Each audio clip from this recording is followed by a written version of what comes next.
A site selection committee says the Standard Knitting Mill, very close to Bill Meyer Stadium, is the best place for the school. The committee ranks the area around the mill first among 6 possible sites. But the local chapter of the NAACP has said it will file suit if Austin East isn't the choice for the new school. AE is listed second by the committee, but is several points behind in a list of criteria. Fulton ranks third, then a site on the south end of the World's Fair Park, a site near Cherry Street, and the north end of the park.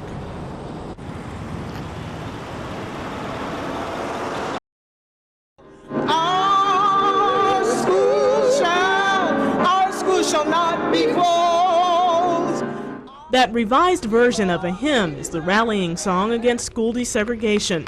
These parents, students, and community leaders say they want their neighborhood schools kept open, and they're willing to have students boycott classes to prove a point. The community was misled into believing that this plan was a mandate.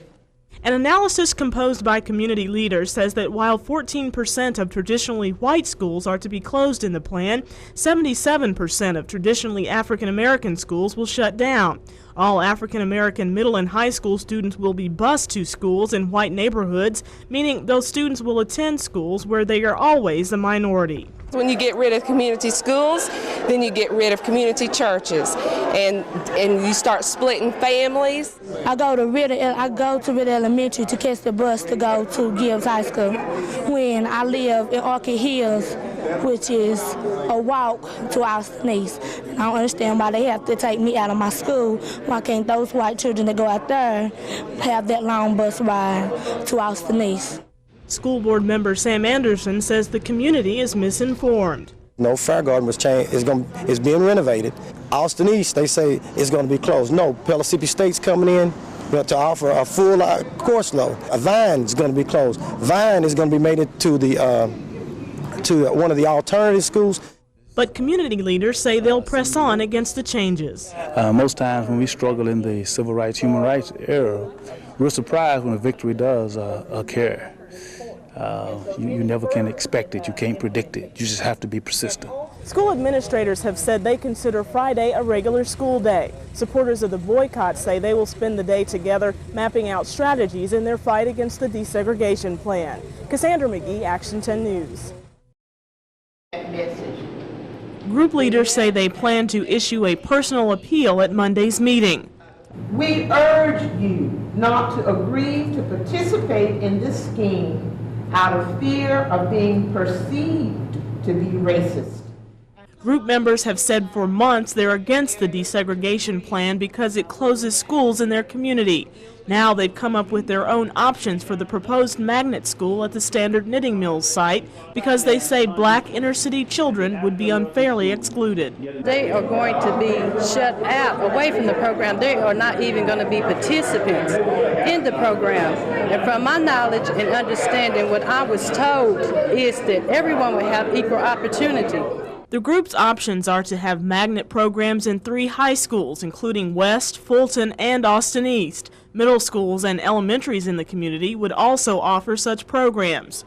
Group members say the idea is to keep the African American community viable. We're more concerned about the program and some innovative ideas in terms of more school responsibility, more community responsibility, more parental involvement, and a better academic program than we are in building a new facility near the train tracks.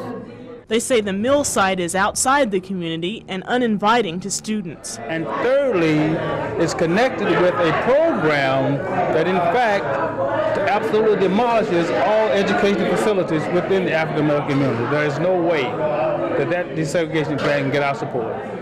Cassandra McGee, Action 10 News. Local NAACP members say they are receiving several complaint calls about the desegregation plan, but this year's calls are a little different. Last year the complaints were more in terms of the kids adjusting to the new schools and having problems with discipline and teachers not being attentive and that kind of thing. But this year it is the vast majority of complaints have been about the transportation. Roberts used Holston Middle School as an example of the problem.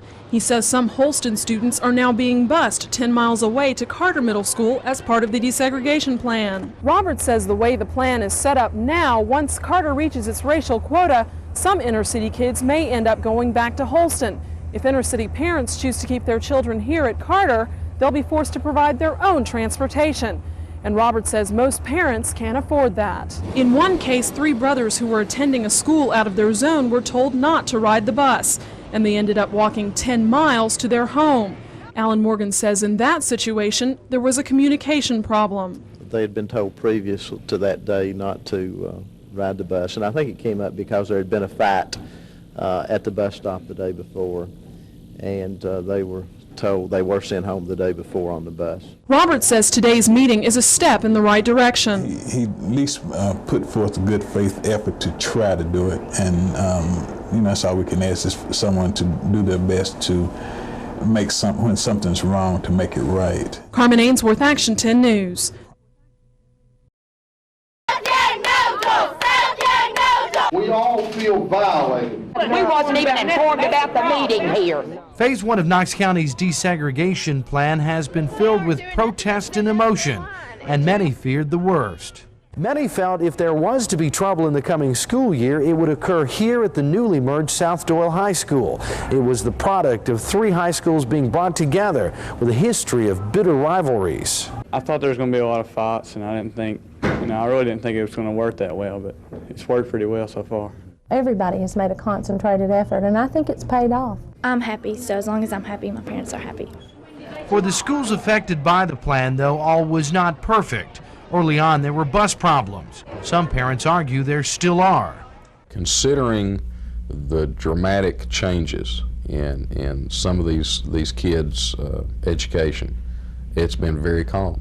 And there is still the question of neighborhood schools. Not everyone is convinced that bigger is better. Still, many of the potential obstacles, at least in Phase 1, have been hurdled. We've overcome most of the kinds of apprehension that the parents and the kids have. Thank goodness the kids, they can adjust far more easily than we as adults can. Next year begins Phase 2. Gene Patterson, Action 10 News.